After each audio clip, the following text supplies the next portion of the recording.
রাসূল সাল্লাল্লাহু আলাইহি ওয়াসাল্লাম দৈনন্দিন জীবনে এমন 10টি আমল করতেন, যে আমলগুলো নবীজি সাল্লাল্লাহু আলাইহি ওয়াসাল্লাম তার সমস্ত উম্মতদেরকে করতে বলেছেন। প্রিয় দর্শক, আজকের ভিডিওতে আমি আলোচনা করব নবীজি সাল্লাল্লাহু আলাইহি ওয়াসাল্লাম দৈনন্দিন জীবনে কোন 10টি আমল করতেন সে আমল সম্পর্কে। তো আমার বিশ্বাস, যে ব্যক্তি নবীজি সাল্লাল্লাহু আলাইহি ওয়াসাল্লামকে অন্তরের অন্তঃস্থল থেকে ভালোবাসে, আজকের সম্পূর্ণ ভিডিওটি সে দেখে এইখান থেকে পরিপূর্ণভাবে প্রতিটি আমলকে শিখে পরবর্তীতে সেও উক্ত 10টি আমল সব সময় করবে ইনশাআল্লাহ। তো চলুন একে একে প্রতিটি আমলের সাথে আপনাদেরকে পরিচয় করিয়ে দেই। সর্বপ্রথম নাম্বার যে আমল, সে আমল হলো নবীজি সাল্লাল্লাহু আলাইহি ওয়াসাল্লাম বলেন, আমি যখন মেরাজের মধ্যে গেলাম তখন দেখতে পাইলাম যে জান্নাতের মধ্যে কার যেন পায়ে হাঁটার আওয়াজ পাওয়া যায়। নবীজি সাথে সাথে জিব্রাইল আলাইহিসসালামকে জিজ্ঞেস করলেন, ও জিব্রাইল, জান্নাতের মধ্যে তো কেউ নেই, কিন্তু কে এমন ঠক ঠক করে হাঁটে?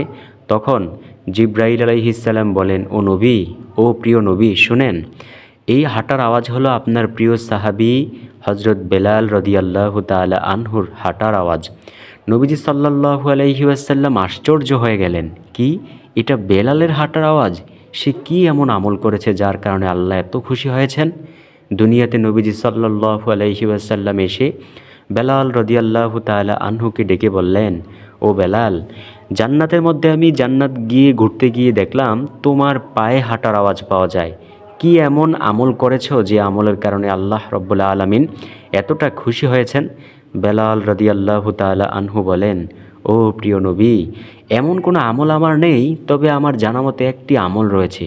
আমি যখনই অজু করে মসজিদে যাই, সাথে সাথে 2 রাকাত তাহিয়াতুল অজু সালাত আদায় করি। নবীজি সাল্লাল্লাহু আলাইহি ওয়াসাল্লাম বলেন, ও বেলাল, এই আমলের কারণে আল্লাহ রব্বুল আলামিন তোমাকে এমন মর্যাদা দিয়েছেন। তাই প্রিয় দর্শক, আমরাও যদি নবীজিকে অনুকরণ করতে চাই, তাহলে অবশ্যই যখনই অজু করব 2 রাকাত তাহিয়াতুল অজু সালাত আদায় করব ইনশাআল্লাহ। দ্বিতীয় নাম্বার আমল হলো নবীজি সাল্লাল্লাহু আলাইহি ওয়াসাল্লাম বলেন, ও সাহাবীরা শোনো, যখন আমি জান্নাতের মধ্যে গেলাম তখন আমি দেখলাম যে জান্নাতের মধ্যে একজন ব্যক্তি আনন্দে ঘুরে বেড়াচ্ছে। সাহাবীরা বলল, ও নবী, সে কি এমন আমল করেছে যে আমলের কারণে আল্লাহ তাকে এমন মর্যাদা দিয়েছেন? নবীজি সাল্লাল্লাহু আলাইহি ওয়াসাল্লাম বলেন, সে দুনিয়ায় জীবিত থাকাকালীন অবস্থায় রাস্তা দিয়ে যাচ্ছিল। তখন সে একটা কষ্টদায়ক বস্তু দেখেছিল রাস্তার মধ্যে পড়ে থাকা অবস্থায়, সে এটা সরিয়ে দিয়েছে। আল্লাহ রব্বুল আলামিন এই আমলটাকে এতটাই পছন্দ করেছেন যে এই আমলের বিনিময়ে আল্লাহ রব্বুল আলামিন তাকে জান্নাত দান করেছেন। সুবহানাল্লাহ। প্রিয় দর্শক, দুনিয়াতে আমরাও যখন হাঁটতেছি তখন আমরা কত কিছুই দেখি রাস্তার মধ্যে পড়ে থাকি, ইটের টুকরা অথবা বিভিন্ন কাটা গাছের ডাল, বিভিন্ন গর্ত, যেটাই হয়ে থাকে আমরা তা সরিয়ে দেব অথবা সারিয়ে দেব ইনশাআল্লাহ। আল্লাহ রব্বুল আলামিন এই আমলের বরকতে আমাদেরকে জান্নাত দান করে দিলেও দিতে পারেন।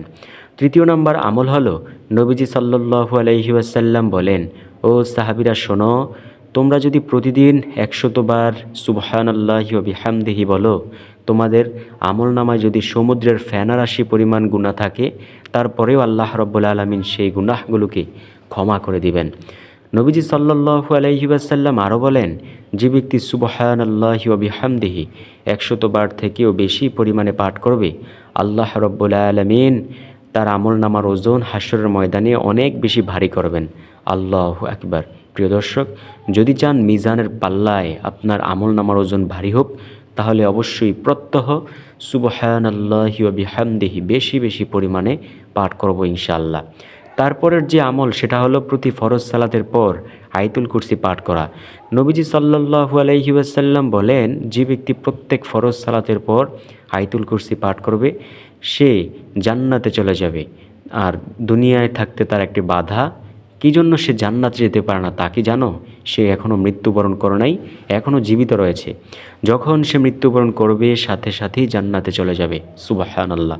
তাই প্রিয় দর্শক, আমরাও প্রতি ফরজ সালাতের শেষে আয়াতুল কুরসি পাঠ করার চেষ্টা করব ইনশাআল্লাহ। তারপরের আমল হলো নবীজি সাল্লাল্লাহু আলাইহি ওয়াসাল্লাম বলেন, যে ব্যক্তি একবার সূরাতুল ইখলাস পাঠ করে আল্লাহ রাব্বুল আলামিন তাকে পবিত্র কোরআনুল কারীম 10 পারা খতম করার সমান সওয়াব দেয়। যে ব্যক্তি 2 বার পাঠ করে আল্লাহ রাব্বুল আলামিন পবিত্র কোরআনুল কারীম 20 পারা খতম করার সমান সওয়াব দেয়। যে ব্যক্তি 3 বার পাঠ করে আল্লাহ রাব্বুল আলামিন পবিত্র কোরআনুল কারীম সম্পূর্ণ খতম করার সমান সওয়াব দিয়ে দেয়। সুবহানাল্লাহ। প্রিয় দর্শক, রব্বুল আলামিন জানে আমার দুনিয়াতে এমন কিছু বান্দাবান্দি থাকবে যারা কোরআনুল কারীম পড়তে পারবে না অসুস্থতার জন্য। তারা যদি এই সূরাতুল ইখলাস এইভাবে পাঠ করে, আমি আল্লাহ তাদেরকে পবিত্র কোরআনুল কারীম খতম করার সমান সওয়াব দিয়ে দিব। আপনি বলবেন, সারা জীবন কি এটা পড়লে হবে? কোরআন পড়া লাগবে না? কোরআন পড়তে হবে, মাস্ট বি, একেবারে বাধ্যতামূলক। তবে এটা হচ্ছে একটা আমল মাত্র। কোরআন তো আপনাকে অবশ্যই পড়তে হবে। প্রিয় দর্শক, আসুন আমরা এই আমলগুলো করার চেষ্টা করি ইনশাআল্লাহ। তারপরের আমল হলো, নবীজি সাল্লাল্লাহু আলাইহি ওয়াসাল্লাম বলেন, রদিতু বিল্লাহি রব্বা ওয়াবিল ইসলামি দীনা ওয়াবি মুহাম্মাদিন সাল্লাল্লাহু আলাইহি ওয়াসাল্লামা নাবিয়্যা ওয়া রাসূলা। অর্থাৎ, আমি আল্লাহ তাআলাকে রব হিসাবে, ইসলামকে ধর্ম হিসাবে, নবী মুহাম্মদ সাল্লাল্লাহু আলাইহি ওয়াসাল্লামকে সর্বশেষ নবী ও রাসূল হিসাবে পেয়ে সন্তুষ্ট। নবী বলেন, যে ব্যক্তি এটা বলবে তার জন্য জান্নাত অবধারিত হয়ে যায়। সুবহানাল্লাহ। এতটাই দামি আমলগুলো।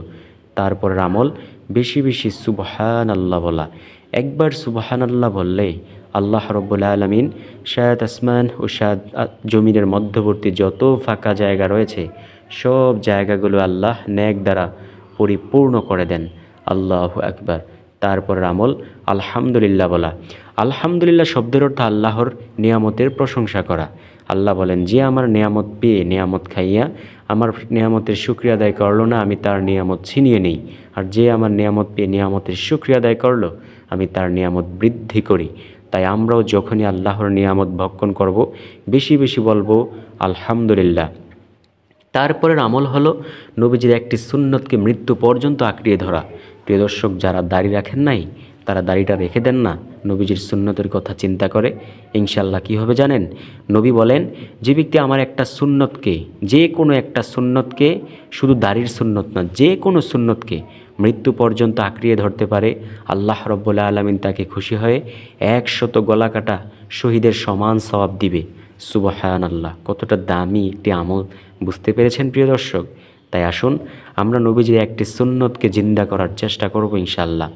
তারপরের যে আমল আপনি করবেন সেটা হলো সুবহানাল্লাহি ওয়া বিহামদিহি সুবহানাল্লাহিল আযীম। নবী বলেন, এই কালিমাগুলি অনেক দামি, দয়াময় রব্বুল আলামিনের নিকট অনেক বেশি প্রিয় হবে, মিজানের পাল্লায় অনেক ভারী হবে। আল্লাহু আকবার। প্রিয় দর্শক, আসুন এই বিশেষ আমলগুলো আমরা সব সময় করার চেষ্টা করব ইনশাআল্লাহ। প্রতিদিন কমপক্ষে একবার করে হলেও এই আমলগুলো করার চেষ্টা করব। রব্বুল আলামিন আমাদেরকে অবশ্যই অবশ্যই অবশ্যই উত্তম জাযা খায়ের কল্যাণ দান করবেন ইনশাআল্লাহ। আমার বিশ্বাস ভিডিওটি আপনাদের অনেক উপকারে আসবে। যদি ভিডিওটি ভালো লেগে থাকে তাহলে যারা প্রিয়জন আছে তাদের মাঝে অবশ্যই ভিডিওটিকে শেয়ার করতে ভুলবেন না। ভালো থাকুন, সুস্থ থাকুন। দেখা হবে, কথা হবে ইনশাআল্লাহ পরবর্তী কোনো নতুন টপিকের উপর ভিডিওতে। ততক্ষণ পর্যন্ত চ্যানেলটিকে সাবস্ক্রাইব করে পাশে থাকা বেল আইকনটা বাজিয়ে দিন।